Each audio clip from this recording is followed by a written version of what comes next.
Ouça agora mais um testemunho real do Ministério Atalaia de Deus, restaurando vidas e famílias através da palavra do Senhor. Testemunho de restauração de casamento de Érica Quintão, segunda parte. A mulher rixosa, aquela goteira no telhado, aquela pessoa egoísta, aquela pessoa que nunca viu o marido como o provedor do lar, como o responsável pela família, aquela pessoa que nunca respeitou o marido como Deus disse, foi submissa ao marido como Deus diz que nós devemos ser, aquela pessoa que era o homem da casa, a mandona da casa, a que se achava superior a todo mundo, a que não dava atenção à filha corretamente, do jeito que deveria dar, a que fugia do marido às vezes quando ele estava em casa, a que não queria conversar, saber dos problemas que ele estava enfrentando, a que não era amiga, a que não era parceira dele. Começou a ver muitas coisas ruírem a partir daquele momento. Então, depois que ele me disse isso, em 1, 2 dias no máximo, ele já tinha saído de casa. Ele rapidamente conseguiu um outro local para morar e saiu de casa. Aí ficamos, minha filha e eu ligava para ele, eu fui atrás dele, eu ia atrás dele no bar, eu saí de madrugada para a rua, sozinha, a pé, atravessando de um bairro para o outro, porque o bar ficava um bairro próximo de onde nós morávamos, mas eu não tinha como ir de ônibus e eu não tinha condições de dirigir, então eu ia a pé. Eu cheguei um dia nesse bar às 4 horas da manhã, porque eu me lembrei que ele me falava que era a hora que ele tinha que colocar o reciclado para fora, as garrafas de bebida ele tinha que colocar para fora, para coleta. Então eu imaginei, ele deve estar lá. Eu vou até lá, eu vou conversar com ele não pode fazer isso, ele não pode deixar a família dele. Eu fui e correndo riscos inúmeros, né? Aquela hora da madrugada ali, mas eu não queria saber, eu não estava preocupada com aquilo. Eu cheguei, o bar tinha uns degraus de escada do lado de fora, ali eu fiquei sentada, esperando que ele aparecesse. Primeiro eu bati na porta do bar, ninguém abria. Eu fiquei lá sentada, até que o dia amanheceu. As pessoas passavam, me olhavam, estranho, e a minha filha sozinha em casa. E eu lá, chorando e sentada, lá esperando ele chegar. Quando era uma avenida larga, extensa, então tinha visibilidade dos carros que vinham tanto de um lado quanto para o outro a longa distância. E quando eu vi ele virando o carro numa rotatória, ele está vindo. Aí ele chegou, estacionou o carro no estacionamento da loja que tinha ao lado, desceu e me perguntou: o que você está fazendo aqui? Aí eu falei: eu vim conversar com você, eu vim te falar para você voltar para casa, para você voltar para nossa família. E ele falou: eu já te falei que não tem mais volta, eu já te falei que eu não quero saber de você, me esquece, não tem mais volta. E aí ele foi para uma padaria lá perto e foi tomar um café da manhã. Eu estava com muita fome, já estava sem comer há muito tempo. E ele sentado, comendo naturalmente. Eu estou dizendo isso porque eu estava sofrendo ali muito naquele momento. E eu perdi o apetite. Eu perdi 10 quilos. E olha que isso para mim é muito. Eu usava 2, 3 calças debaixo da calça, da última, do uniforme, por exemplo, para eu ir trabalhar. Muitas pessoas me perguntavam se eu estava com câncer, se eu estava doente. E eu só sabia chorar. Só sabia chorar e sentir uma dor tremenda. E um amor por ele que eu não sabia que eu tinha. E isso eu ligava, eu procurava, eu ia até ele, eu implorava para que ele ficasse. Eu ligava, eu fazia chantagem, dizendo que eu precisava ir ao médico, que eu estava doente. Ele vinha, me buscava, me levava ao médico, preciso de remédio, alguma coisa. Mas era tudo mentira minha. E quando eu ia conversar com ele, ele ficava bravo quando eu ia falar sobre nós dois. Até que não demorou muito tempo, isso era por volta do dia, ele saiu de casa dia 5 de dezembro de 2015. No dia 8 de dezembro era feriado aqui em Belo Horizonte. Eu pedi para que a minha mãe viesse para ficar conosco em casa, com a minha filha e comigo. Então a minha mãe veio, ela ficou alguns dias conosco e eu continuei trabalhando. E no meu trabalho fazia o serviço de uma parte de ouvidoria da empresa naquela época. Então eu passava o dia ao telefone. E às vezes durante algumas conversas as pessoas deixavam escapar algo no sentido, isso é com a minha esposa ou isso é com meu marido. Às vezes alguma criança gritava ao fundo, papai ou mamãe. E quando eu ouvia aquilo, eu chorava. Eu chorava um choro contido, um choro que as pessoas não podiam ouvir, mas era um choro doído, muito doído. Era um choro triste, porque eu imaginava, ali existe uma família, e eu não tenho mais a minha família. E o que eu fazia para que esse choro não fosse percebido pelas demais pessoas? Eu ia para o banheiro, e lá no banheiro eu me ajoelhava e eu pedia a Deus. E foi a primeira vez na minha vida em que eu falei com Deus diretamente. Eu pedi a Deus, me ajuda. Eu sei que eu fiz várias coisas erradas, mas eu preciso da sua ajuda. Eu não estou suportando. Envia alguém para me ajudar. Me ajuda, eu não sei o que fazer, eu não vou conseguir viver dessa forma. Eu preciso da sua ajuda, Senhor.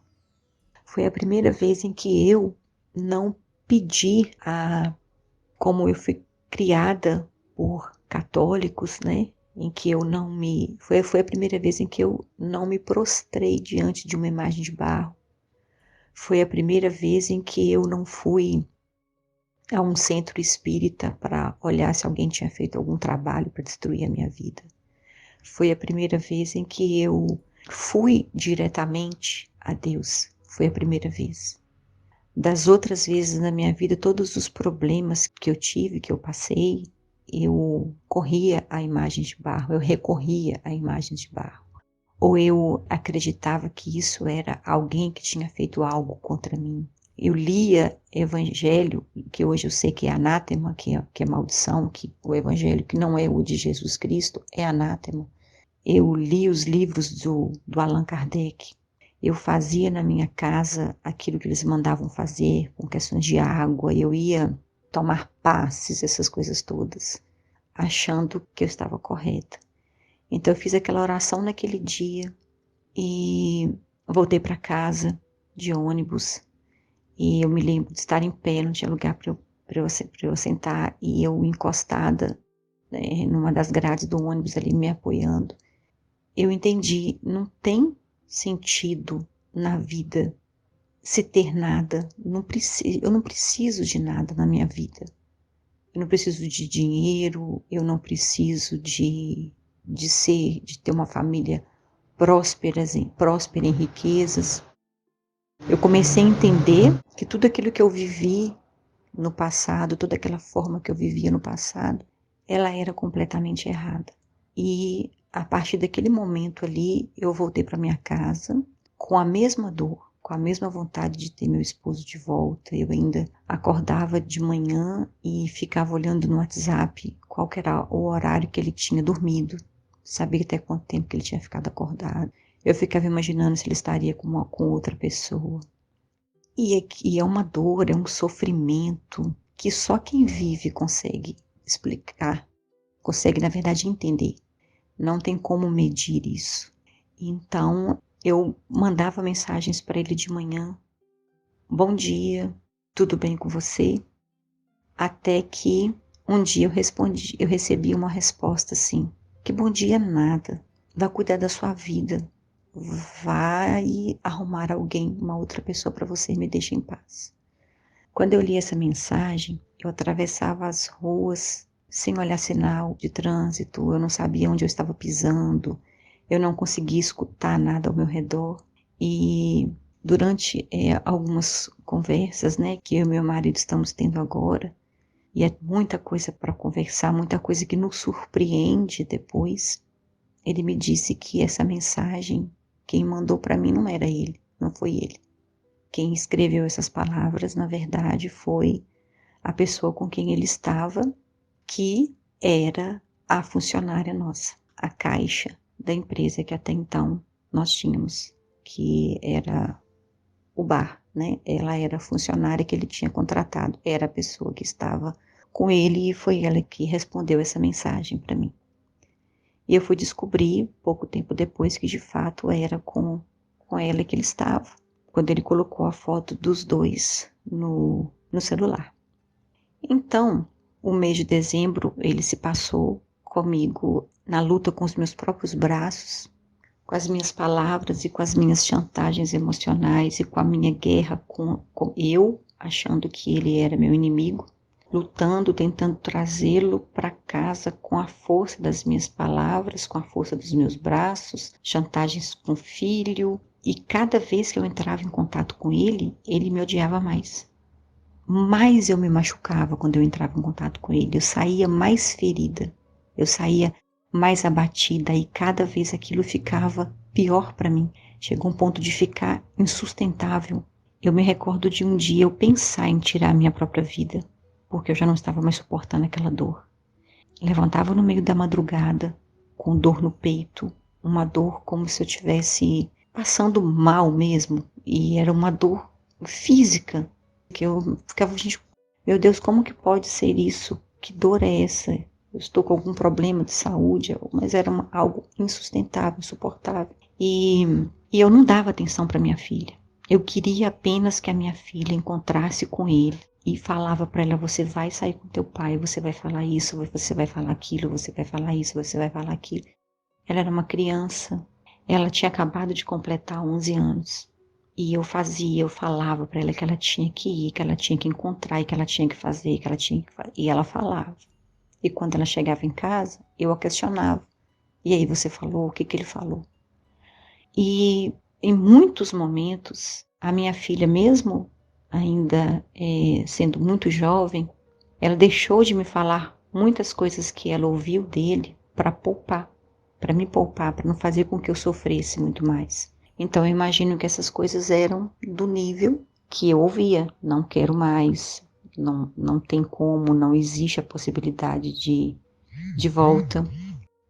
E então eu passei o mês de dezembro todo assim nessa tristeza e perdendo peso, perdendo a vontade de viver, até que tem alguns familiares que vêm te dizer, algumas pessoas, dizem: não, fica tranquila, você é jovem, você vai encontrar uma outra pessoa, você vai ser feliz. Mas de alguma forma, eu não queria uma outra pessoa. Eu tinha uma certeza dentro de mim que se eu me envolvesse com uma outra pessoa, eu estaria errada. E eu não conseguiria fazer. Então, eu sabia que ele não estava mais comigo, que ele estava com outro alguém, que era uma pessoa que já estava ali próximo dele, trabalhando com ele, e que ele estava levando a vida dele, que ele não queria mais saber de mim, por tudo aquilo que ele tinha dito, mas eu não conseguia. Eu já sabia que eu não podia me envolver com outra pessoa. E um dia, isso já em janeiro, eu estava na internet, navegando na internet, assim, né, normal. Eu fui procurar alguma coisa sobre casamento, mas eu fui procurar algo no sentido se era comum isso acontecer, números, chances de uma pessoa se arrepender de alguma coisa, nesse sentido, porque eu nunca tinha tido contato com a palavra de Deus mesmo, de verdade. Então, a gente navega na internet, nós sabemos que são inúmeros sites que aparecem, várias coisas, anúncios que vêm primeiro, tem coisas que ficam em segunda, terceira página. Mas nesse dia, a primeira coisa que apareceu para mim foi o site do Ministério Atalaia de Deus. Aí eu cliquei ali E eu já li, se você está passando por dificuldade no seu casamento, divórcio, sendo maltratado e umas outras coisas que estão lá no site, entre em contato conosco que nós iremos ajudar, né? Nós somos o Ministério da Família e tal. E naquele momento, eu mandei um e-mail, mandei uma mensagem também, mas eu não imaginava que eu iria receber o retorno. Não imaginava, não acreditava que eu iria receber o retorno. Eu fiz, mas eu não esperava que alguém iria entrar em contato comigo. Até que eu não sei precisar qual foi o dia exatamente que isso aconteceu, mas não demorou muito, não passou eu não sei precisar dia do mês, mas não passou mais que 3, 4 dias. O pastor Henrique Lino, ele me ligou. E a primeira pergunta que ele me fez, se era meu primeiro casamento, se eu era casada de fato com meu esposo.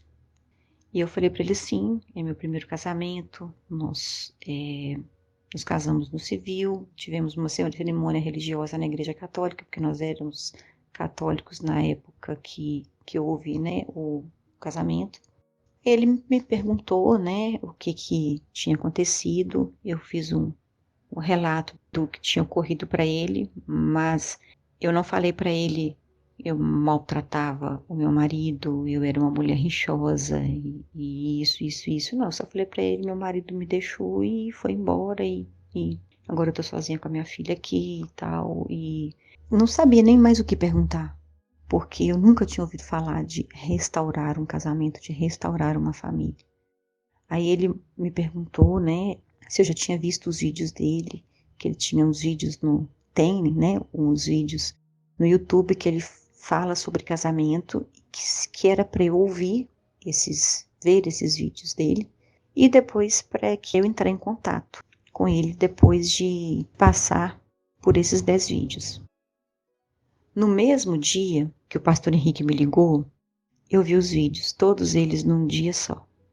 E naquele momento, ao ouvi-lo dizer o que Deus diz, eu senti uma alegria tremenda, porque eu falei, tem sim, tem esperança, olha, quem está dizendo é Deus. Então, se Deus está dizendo isso, quem vai dizer o contrário? Ele é Deus. Ele está falando que casou é uma só carne e só Ele que separa. Então, pronto, não tem como separar meu marido e eu. Não existe essa possibilidade. E onde que estava isso? Na palavra de Deus, teria um outro local para que isso estivesse e que fosse verdade? Porque mesmo eu não sendo, nunca tinha tido acesso a isso na Bíblia, quando eu vi ali, eu acreditei na hora naquela palavra. E ela está comigo até hoje, ela caminhou comigo durante esses 6 anos de deserto. E a felicidade que eu senti foi tão grande que eu falei, é Deus, é Ele que está falando. Então pronto, não adianta ninguém me falar mais nada. Deus falou e é isso que importa. Então, irmãos, aquela alegria, né, que eu senti naquele momento, eu já iria, né, entrar em contato com o pastor de imediato. No dia seguinte, eu já ia ligar para ele. Eu fiquei muito alegria mesmo, mas não é euforia, é alegria. Era um sentimento que é Deus em quem está falando isso comigo. Que ninguém ia mais tirar aquela palavra de mim.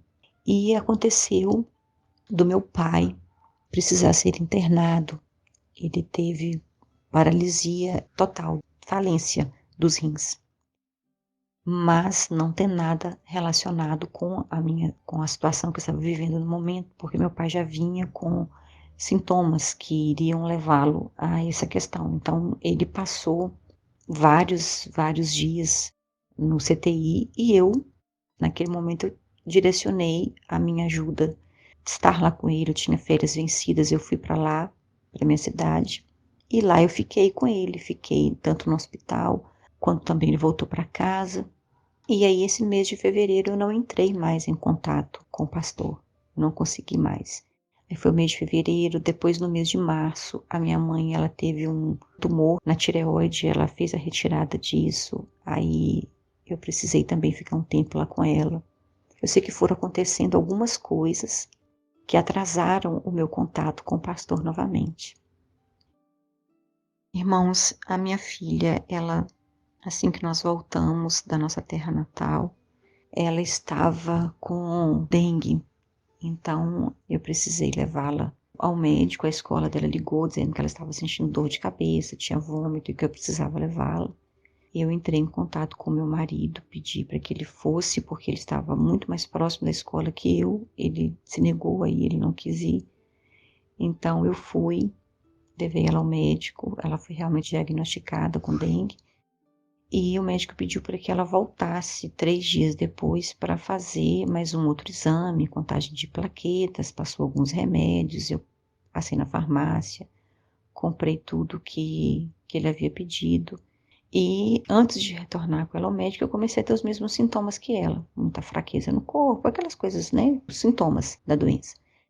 Então, eu mesmo já ouvindo os vídeos do pastor e que eu não podia entrar em contato, que não, a gente tem que deixar, porque a luta nossa não é contra a pessoa, não é contra a carne. Eu ainda liguei para ele, foi a última vez, e pedi para que ele fosse ao hospital conosco. Eu ainda estava com a esperança naquele momento de resolver a nossa situação ali. Então ele foi ao hospital, levou a nossa filha. Ela foi ao pediatra com ele e eu ao clínico geral. Então, quando nós saímos de lá, nós fomos para uma praça enorme, uma praça imensa que tem em frente ao hospital, e ela queria brincar, né? Papai, vamos brincar aqui. Tinha aqueles equipamentos de ginástica que ficam nas praças públicas. Ela querendo brincar com ele e eu lá parada, esperando que ele falasse alguma coisa, esperando o momento de falar alguma coisa, achando que isso ia ser válido. Aí o telefone dele começou a tocar. Aí ela chamava, papai, olha pra cá. E ele começou a ficar incomodado com o telefone tocando, até que ele atendeu.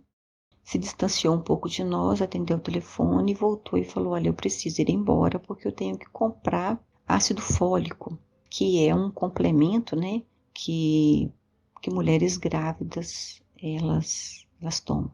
Então, foi aí que eu descobri que a amante do meu marido estava grávida, e já de alguns meses. Então, foi pouco tempo depois que ele saiu de casa, ela já estava grávida. Assim que eu ouvi aquilo, o choque foi tremendo, é claro, mas naquele dia eu falei, chega, eu vou entrar em contato com o pastor Henrique. Essa guerra minha com as minhas próprias mãos termina aqui agora. Eu não quero mais viver dessa forma. Eu não quero mais ser submetida a esse tipo de situação. Então eu cheguei em casa, liguei para o pastor, perguntei se ele se lembrava de mim. Ele disse que se lembrava sim, né? Eu falei, pastor, eu gostaria muito de ser sua ovelha. Ele me falou, ok, minha filha, mas nós vamos nos falar 2 vezes por semana. Você vai seguir todas as minhas orientações. E a partir desse momento, o seu marido não entra mais na sua casa.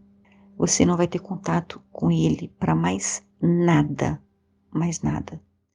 Se ele não estiver pagando a pensão da sua filha, você vai levá-lo na justiça. E vamos seguir, mas saiba que isso é uma batalha espiritual. Não é um parque de diversão, é uma batalha. Depois dessa conversa com o pastor, eu chamei a minha filha e falei, filha, vem aqui que a mamãe quer te contar uma coisa.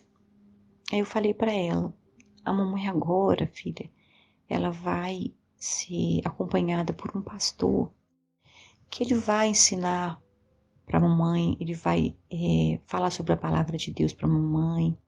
Fui conversando com ela e falei para ela, então, quando seu pai quiser te ver, alguma coisa assim, você, por favor, fala para ele que ele não pode mais entrar na nossa casa. E eu consegui explicar algumas coisas para ela naquele momento, porque eu achei que se eu fosse mais além, ela poderia não entender ou até mesmo falar alguma coisa para ele. E assim ela fez. Ela falou para ele e falei para ela também, não diga nada mais sobre mim a ele.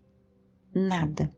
E se ele perguntar alguma coisa de mim também, você não vai falar nada, você não vai mentir, porque mentira não é de Deus. Isso eu estava conversando com uma criança, você não vai mentir, mas você tem o direito de permanecer calada, você não precisa responder. Você vai falar que você não quer falar sobre aquele assunto.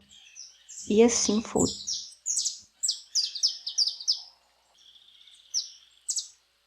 Você ouviu mais um testemunho real do Ministério Atalaia de Deus, restaurando vidas e famílias através da palavra do Senhor.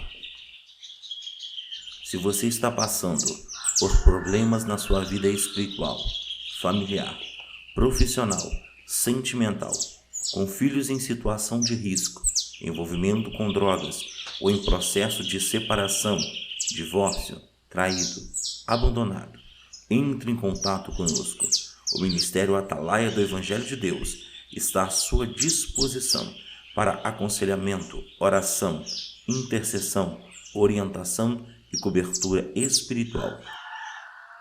Visitem nosso site www.atalaiadedeus.com.br. O Ministério Atalaia do Evangelho de Deus tem como objetivo levar a palavra de Deus.